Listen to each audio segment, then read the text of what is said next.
Aimya nakupi heke bora hoge dukine ne nakupi heje myam ko di agi u morok se pani pada pane ndakti mya tu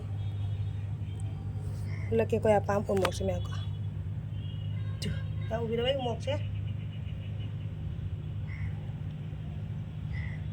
excellent ndaki fajana pale duni hada sahi ahum thara pasa umok se mi oigidra baneba sta suma pale myam ko sara kyam ko myam ko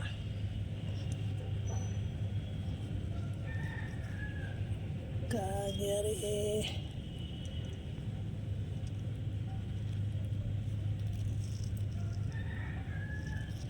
udra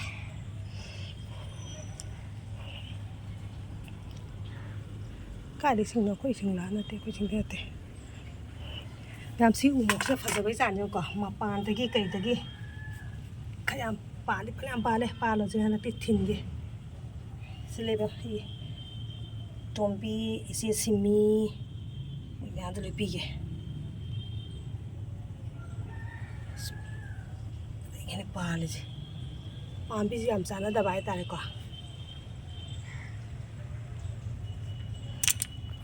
very much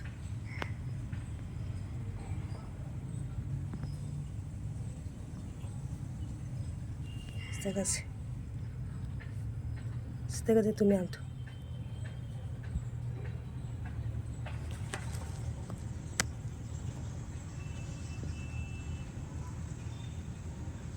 kalamiko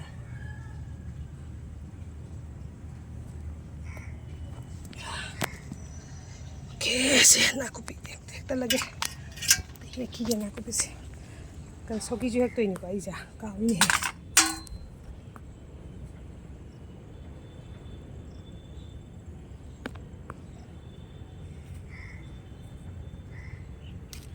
kogi pokora horaga ko myam ko kogi pokora horaga kan to ge to bani sogi thonga ka pokora this horaga sogi kitang hapa ka thonge to bani mera me soi ba ngasi imja ka sa kuding mera me saba ai pure bagi ka taba mapun mi taba duna ha yumbu para loi change to yedo systematic change to yedo tani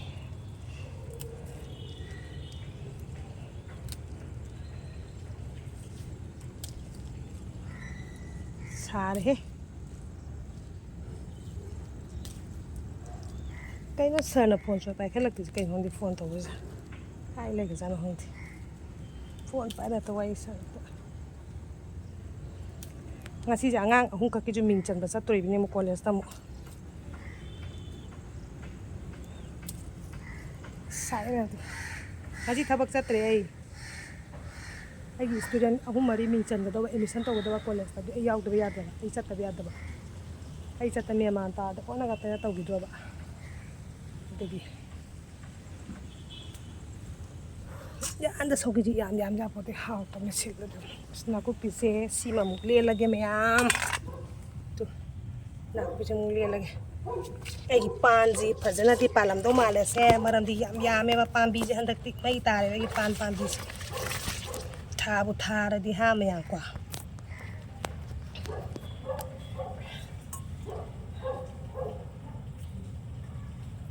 sai ran hatan dam jida haigar in no jo sina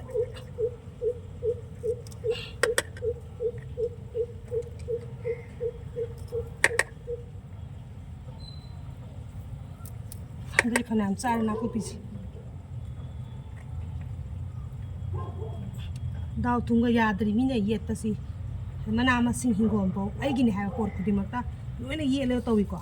sahi ama adune ngon tarami je ya yeng jan bu jida ko ai project ma tang ka yeng jala pai taw do at pochai bo phadabni ke doge ai ti khan sa phare e ya ya da na ko pisu yanda na pa pi kitang that ki jara thanda reki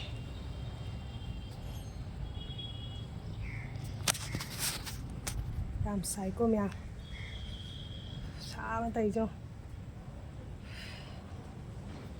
ꯁꯦꯝꯕꯤꯁꯨ ꯌꯥꯅꯤ ꯑꯃꯅꯤ ꯍꯥꯞꯈꯤꯁꯦ ꯑꯃꯅ ꯑꯃꯨꯛ ꯌꯥꯝꯃꯤꯒ ꯌꯥꯝꯗꯦ ꯑꯃꯨꯛ ꯍꯥꯏꯔꯗꯤ ꯕꯦꯔꯥ ꯀꯥꯅꯤ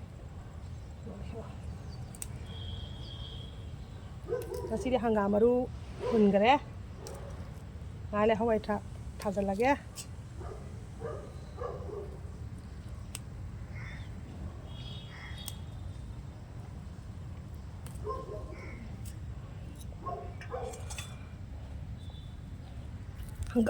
hanggang motor hetat ki habdi yam santura di madi bera kaya ba kaya gina pose like manga si tha je mana je saning bi tha ko manga di da khala tha na te ko but tilai ko yam legal le manga mana je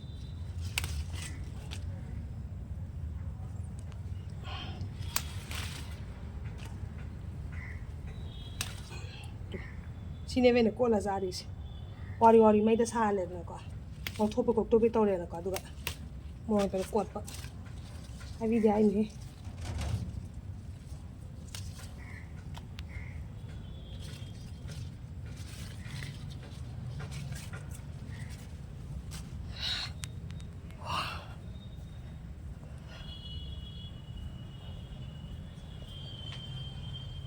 yamal sin pon hela mote ko mai de hek ki ge mo hek nei dang photo to yeng ki ge apa nam sala abne na yeng ba su nungai re mat pu su myam yeng bi to gi dang foot apa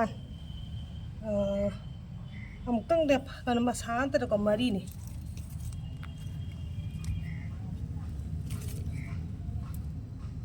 myamura mari tu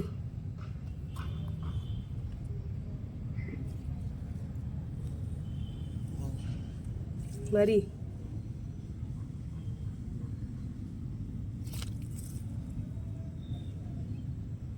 sipata kup sala daw ni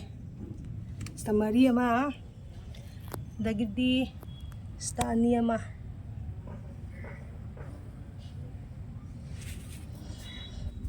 si kup sala daga di ba si sila mo man dala mo sa gi do di ba tawi che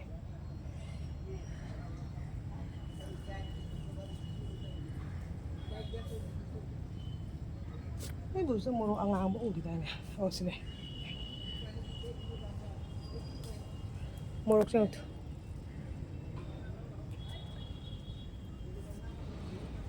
moro amasung moro ate ko amasu lei na dre tum no magi tara kun adum he adum saba yare habadi pambi se yam ne ko ne ye ko ni ka sabi na ne mo sam sin ru be kano to boto tang na dum ko ne ba ayum imung mi yam daga di mo am sa mi daga di yaro ko na ko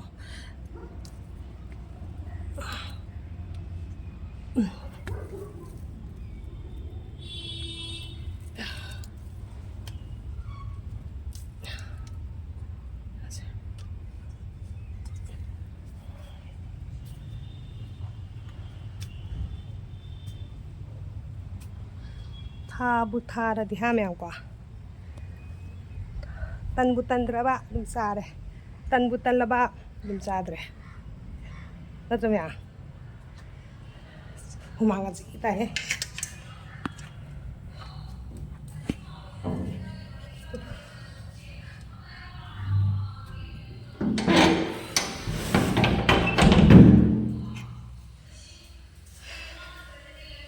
sa bi sang sa ne myam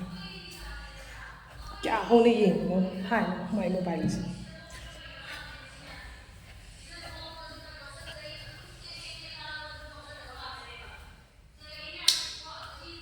kisan ni makon malida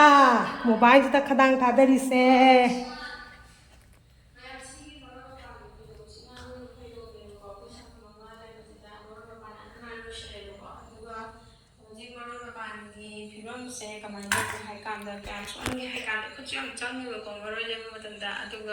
ija to brahma pandi sale ne ta thumbai ai na ko pidi gamla mai thana me do hekta lagte dai to bora ho rage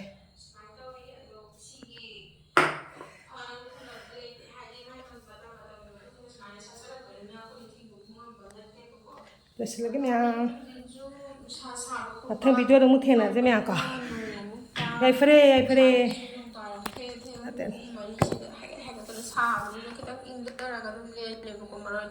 manga ꯁꯣꯔꯤ ꯄꯨꯡꯗꯣꯟ ꯆꯥꯊꯣꯛ ꯄꯨꯝꯃꯦ बुद्धि चड्डी जैसी होती है होनी जरूरी है ꯇ ꯁꯦꯝꯗꯣꯛꯈꯤꯒꯦ ꯑꯃ ꯏꯅꯥꯄꯤꯁꯦ ꯍꯜꯂꯣ ꯀꯩꯗꯧꯔꯥ ꯆꯥꯔꯦ ꯍꯥꯏꯔꯣ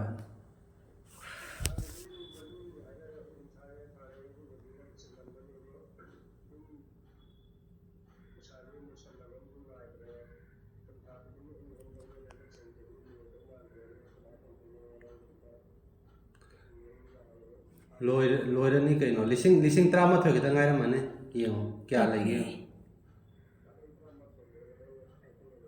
ꯀꯌꯥ 13 ꯉꯥꯏ ꯀꯌꯥ ꯁꯥꯔꯦ ꯂꯩꯒꯦ ꯁꯥꯔꯦ ꯁꯥꯔꯦ ꯌꯥꯝ ꯁꯥꯔꯦ ꯃꯌꯥꯝ ꯁꯥꯔꯦ